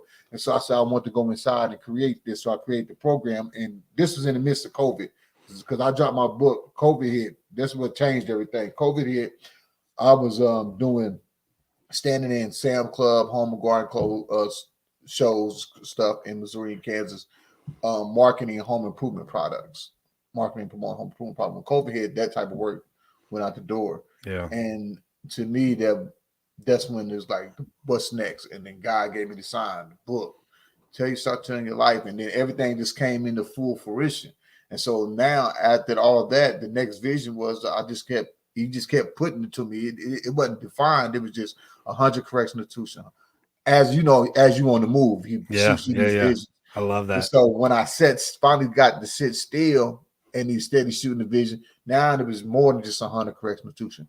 Now they start saying, this is how you can make it happen. This is what I need you to do. This is what you need you to do under these things, under the premise of serving. Yeah. One thing that I stuck by when I got out was service is king. Serve. It's not about what you gather, it's about what you scatter. It's just one thing I live by, serve. So I said, how can I serve? How is this going to be possible? And then he gave me more visions. With me trying to get my prisons in my program inside the prison, because I run my program physically in Missouri prison here in WRDCC. Then I run it virtually, and I created a virtual side because of COVID. Right. Allowed to go in, so I run it virtually in the prison in Arizona. Gotcha. And so one of the things I knew of trying to get inside the institution, especially for the incarcerated, was one of the things is we don't have no funding. And so, you know, when you're showing these visions, you have these questions. You think like, how am I going to do this? You know, even though he paints it out to you, you still gonna ask like, how am I going to do this? Yeah. And you know, and he just said he opened the day, like, as far as the institution. Tell them you just want this open doors. You're coming in, no cost. They're gonna open the doors for you. Oh yeah. If they ain't got to come up with any money, they're gonna. He said so. That's that's the door opener. And then he was like putting everybody. I got a podcast for successful formerly incarcerated. I'm probably at the time this vision come. I'm 55 episodes in. He's like, there's 55 successful formerly incarcerated people that you could potentially be educators and go on this journey and serve with you. And so from that point on, in 40 days, not even 40 days, 35 days at this present moment, I've been building in that trust in the process. I've been living. When you said trust the process earlier, like that's what you tell them. Like, I think people got to really understand, because I get people hit me up every day, man, I just got out, I need help. And I'm like, first thing you got to learn how to do is trust the process. Yep. This is not going to happen overnight, in a week, 2 weeks. This is an ongoing process. And that's one thing I learned to do well since I got out the feds, because the federal prison was my 5th prison run. So, and each time I never came out prepared. Same mindset, same mentality. Then I ran into the feds, and it was just a whole another different ball game system. And so I learned how to start trust. In the feds, you have no choice but to really trust the process. Right.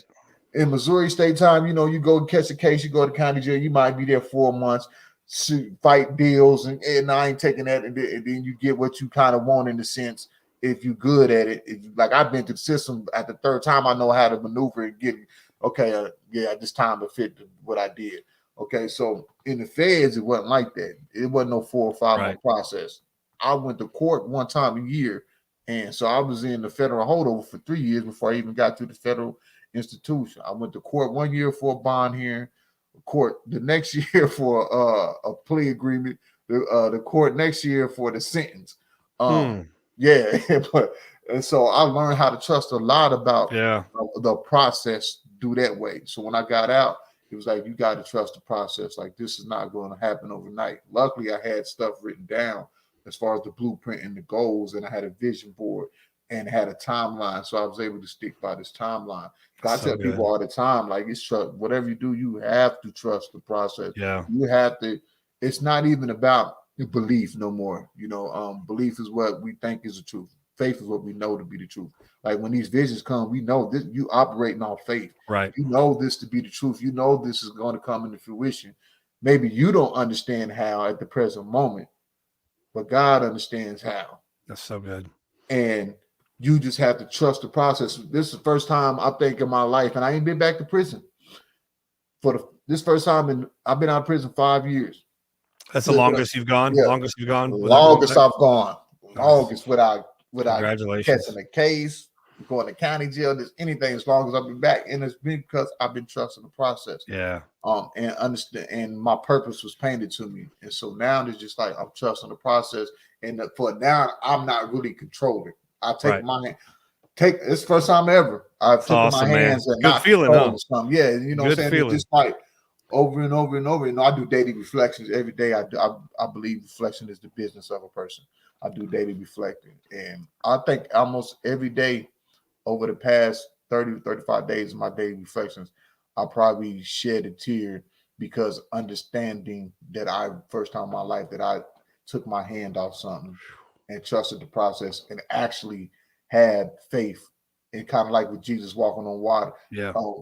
Not looking down at the water, not worried about the distraction, just keeping my eyes straight ahead and letting everything else play in motion. This is the first time ever that I ever done that. And it's important. I tell people all the time, you have to trust the process. Yeah. You can't control. People try to control the process. I've been there.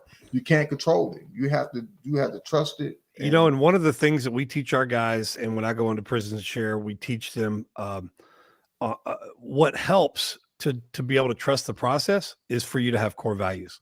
Mm-hmm. And, you know, one of the things, you know, Forgiven Felons as an organization, we have core values based on the word felons, FELONS, forgiveness. Yeah, I want to get in that. Yeah. Yeah. Forgiveness, education, love, overcome, new, and the last S is serve. Purpose. And, you know, and so our family, you know, about, I don't know, 6 or 7 years ago, I apologized to my wife, and she's like, why are you apologizing? I'm like, because I've never had led us into having core values as a family. And I said, all great leaders have core values for their family and the business. And I said, so we have them for Forgiven Felons, but we don't have them for our own family. And so, you know, what we did was we went and we tell the guys in prison, look, no matter what you're trying to do, have some personal core values. If you're married, get together with your wife, write about 20 things down, and then y'all come together and see which ones are the same from your list and bring those together as your core values. If you're single, have some core values that you want to live by. And the core values, so no matter what comes your way in the process, you always have the core values to line everything up with. Okay, so this comes into my life. This girl comes into my life. Let me see. Does she in any way line up with my core values? This purchase, buying this car, buying this, let me look at my core values and see if this lines up with any of my core values. But also the vision board, the dream board, we call it dream board in our house. If you don't have core values, it's going to be hard for you to come up with your dream and vision board, because your dream and vision board should align or be a reflection of your core values. Mm-hmm. And so that's one of the things we teach at Forgiven Felons is how to establish the core values for yourself, for your family, because if you don't, when you get out, everybody that has successfully got for themselves in prison core values have done more successful on the outside than if they had waited to get core values on the outside. Does that make sense? And no, it makes clear sense. Like I tell people all the time, like reentry starts on the inside. That's why I named my academy on the inside, because I know two things starts on the inside of prison and the self.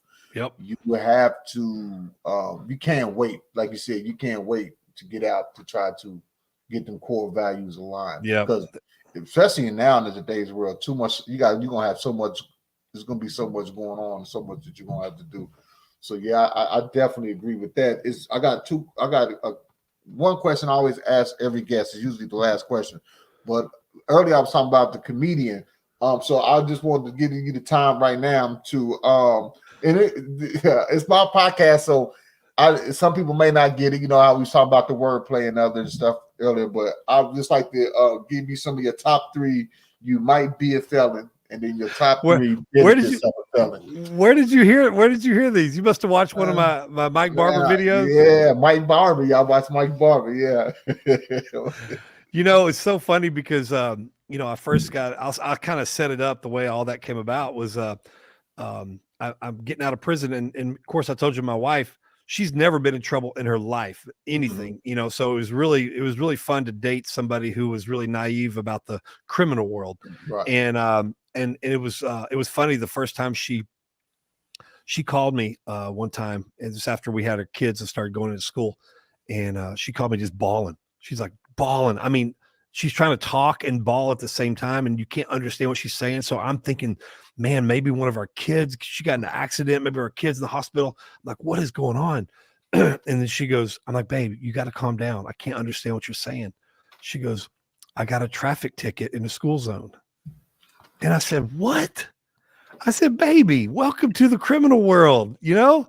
And so it was funny when we first started dating, when I got out of prison, I would always point people out like, hey, that guy's drunk, you know, while he's driving. You know, we're driving. I couldn't drive when I first got out, so she drove everywhere. Right. So I'd be like, that dude's drunk. She's like, how do you know? I said, I got 5 certificates that says I'm a master drunk driver. Right. And so I'm pointing them out. And then I would point people out to her and say, that guy's been to prison. And she's like, how do you know? I'm like, well, you got, you know, you tell by certain tattoos, teardrops, you know, certain neck tattoos, sleeved out. She knows what sleeved out means. Well, so we were in Walmart one day, and I said, that dude's been to prison. And she's like, how do you know? And I said, well, just look at him. She's looking, she goes, I don't see any tattoos though. I don't see anything you've told me. And I said, no, but did you see his eyes light up when he walked by the ramen noodles? I said, when I tell that joke in prison, they all just bust out laughing. I'm like, you could just tell he's thinking about, I could put some chili in there and some cheese. And of course, I don't know, in Missouri, man, they got irons. You know, half of my jokes wouldn't work because they got irons in the Department of Corrections in Northeast Correctional Center.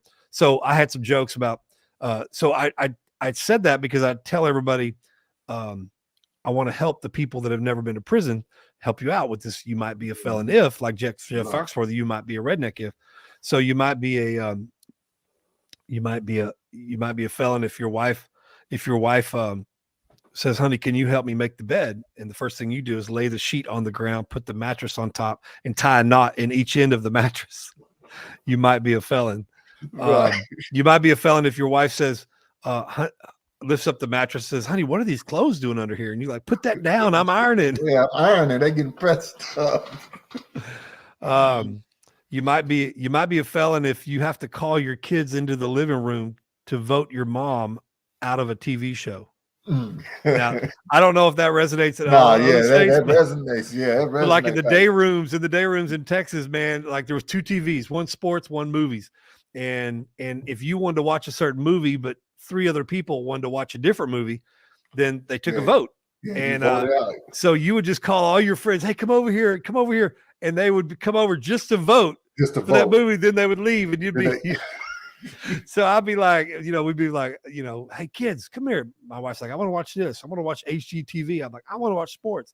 I said, let's take a vote. And then I'm like, hey kids, come here. Come on, you're going to vote for daddy.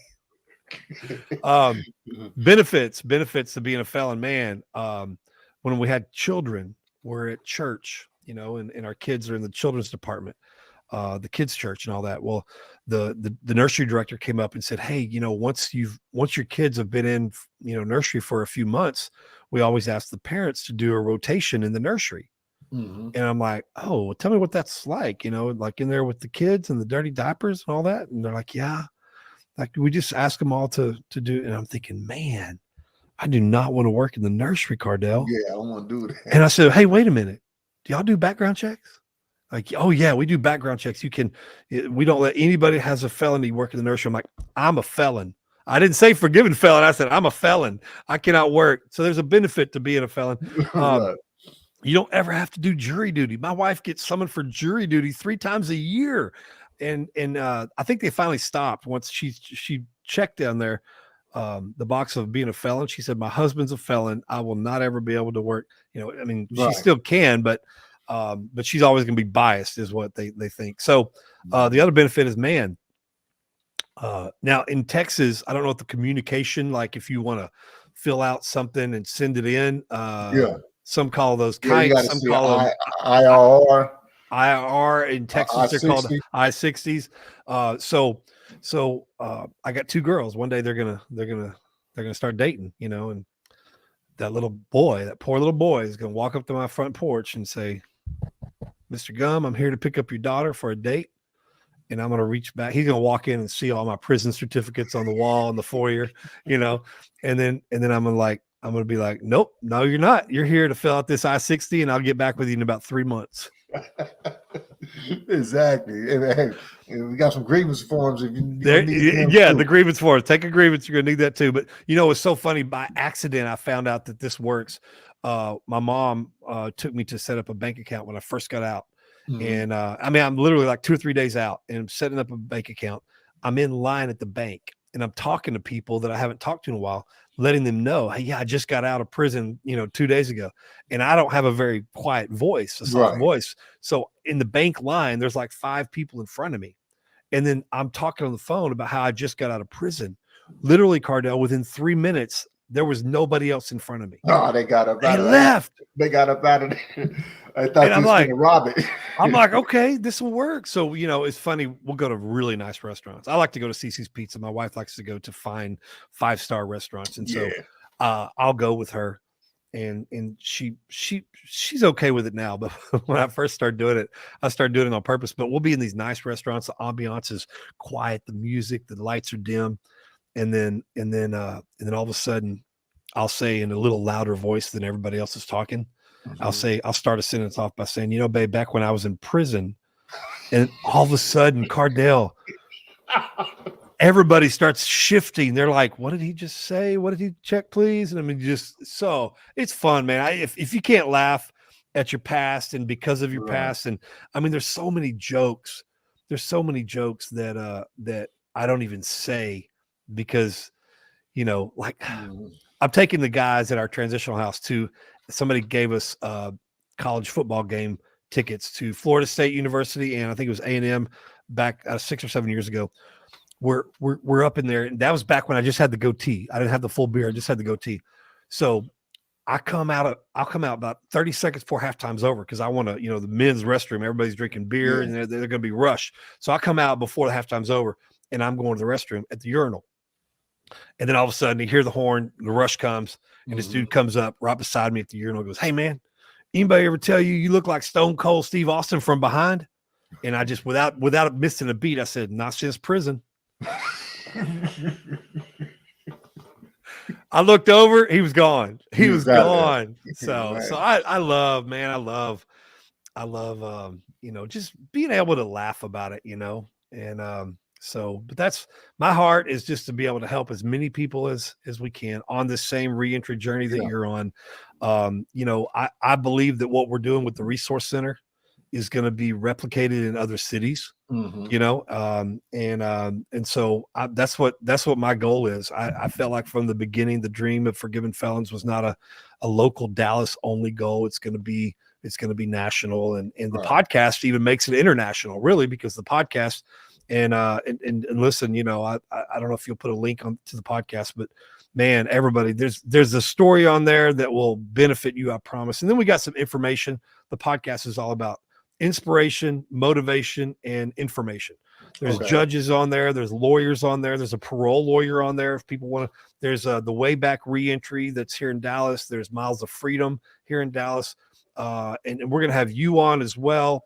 Do you do a lot of local stuff outside of just going into the prisons? Do you have a space where you do, you help people that call in and say, I need help? Or Yeah, so I just I kind of cover all spaces really. I'm connected with the youth build programs, and they do the I do that with my no new numbers.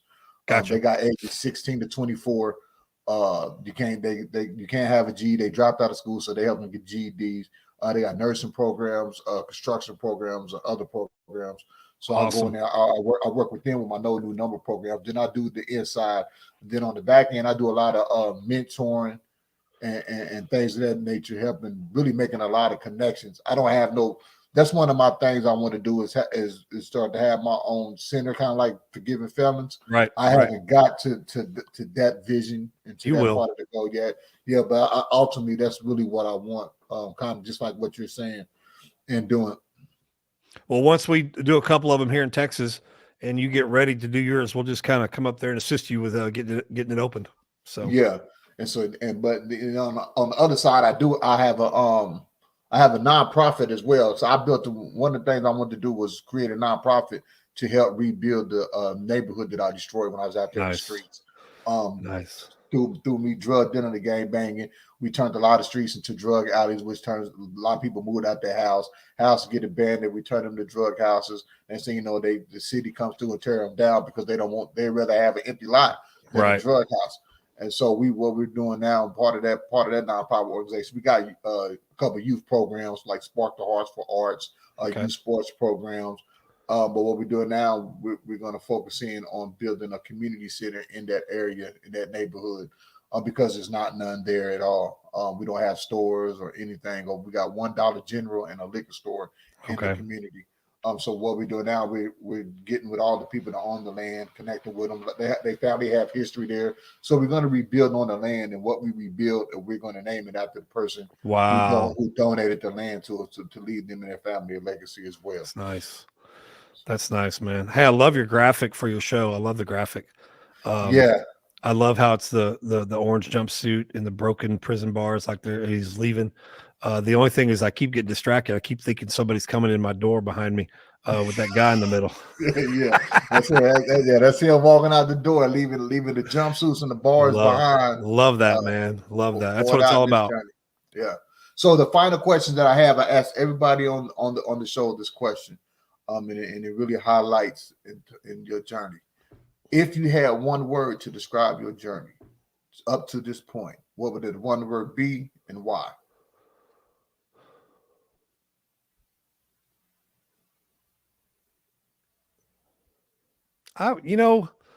There's definitely several, but I would have to just say consistency. For the longest first part of my journey, I thought I lacked consistency.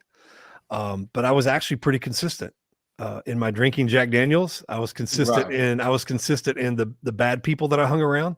Life is all about people, places, and things. The people I hung around, the places I went, the things I did led me to prison. And now the people I hang around now, the places I go, and the things I do now keep me out of prison. And so it's all about consistency. And anytime right now on this side of prison, this side of my testimony, which I'll be out in April, I'll be out 17 years. Congratulations. Thank you. On this side of my testimony, anytime I feel like I can't be consistent at something, I challenge myself. I talk to myself and say, no, you can be consistent because you were consistent in your old life. You were consistent with where you found drugs, who you sold it to. You were consistent with your drinking. You were consistent with your sex.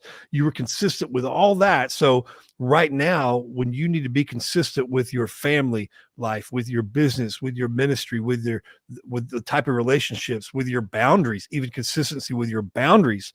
When I feel like I can't do it, I challenge myself and say, no, I can.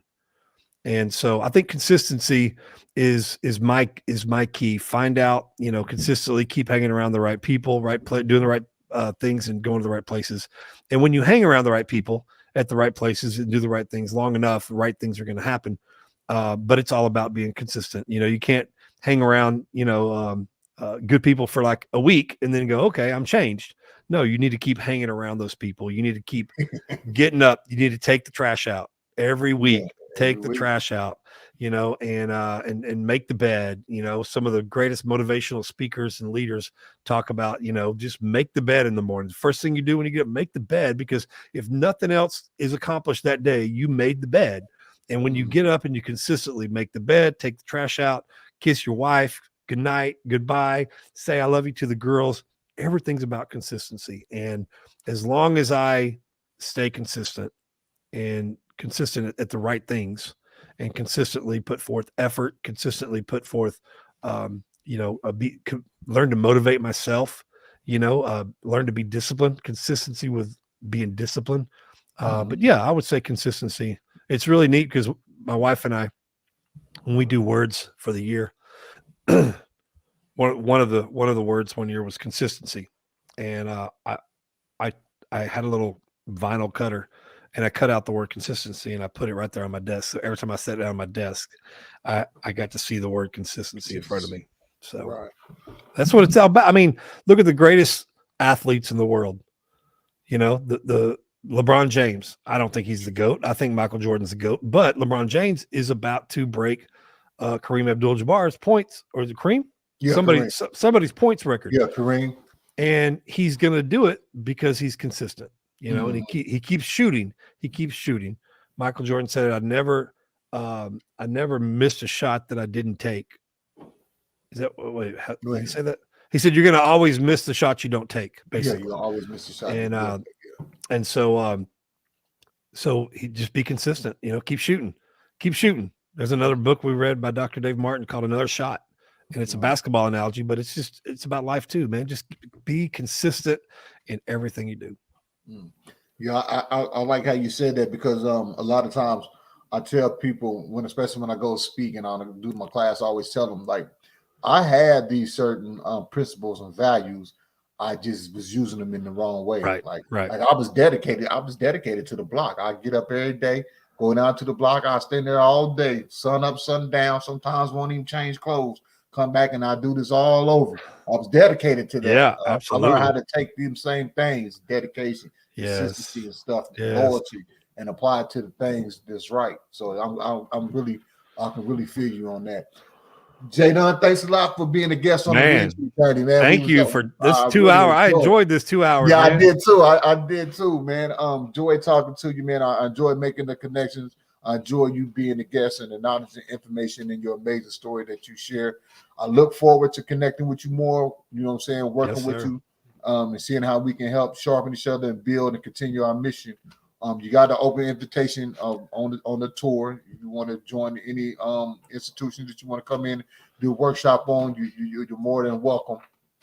I just want to thank you for being a guest on the Reentry Journey.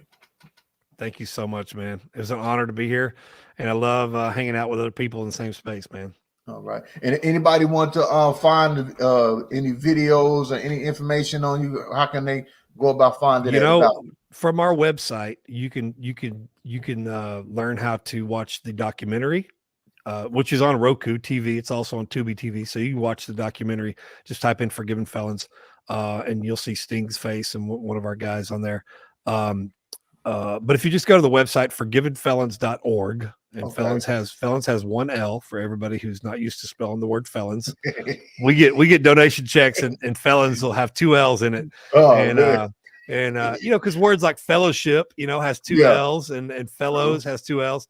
But yeah, go to forgivenfelons.org and Background Check Podcast. Man, we're on Apple, Spotify, Google. We're on every thing. And if you have a loved one in prison and they have tablets, tell them to look us up on Background Check Podcast. We're in the prisons as well. And yeah, if you're ever in Dallas, man, if you're in Dallas, shoot me a text. My cell phone number is on the contact page of our Forgiven Felons. And I put it out there for everybody, you know, and so just, yeah. Okay. So there you have it, man. Once again, Jada, thank you for being the guest. I really appreciate you and the work. Thank you for being a great representation for formerly incarcerated individuals to follow on the blueprint. I really appreciate everything. Thanks for being the guest on the Reentry Journey. And for those of you tuned in, before we leave, this whole episode is brought to you by I'm So. Inspire, motivate, support others. Go to I'mSoNow.com. You can get all the merchandise that you need and want.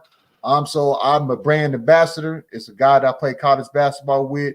The brand represents what I represent, and I represent the brand. So I'mSoNow.com. Inspire, motivate, support others. That's what I'm all about. I love it. And so until next time, like I always say, don't let the limitations of your background reduce the height of your potential. I'll grow with you more than two. I'm Cardell Sims. This is another episode of the Reentry Journey. Thank you for you all tuned in. Thank you, Jay Dunn, for coming on, sharing your story.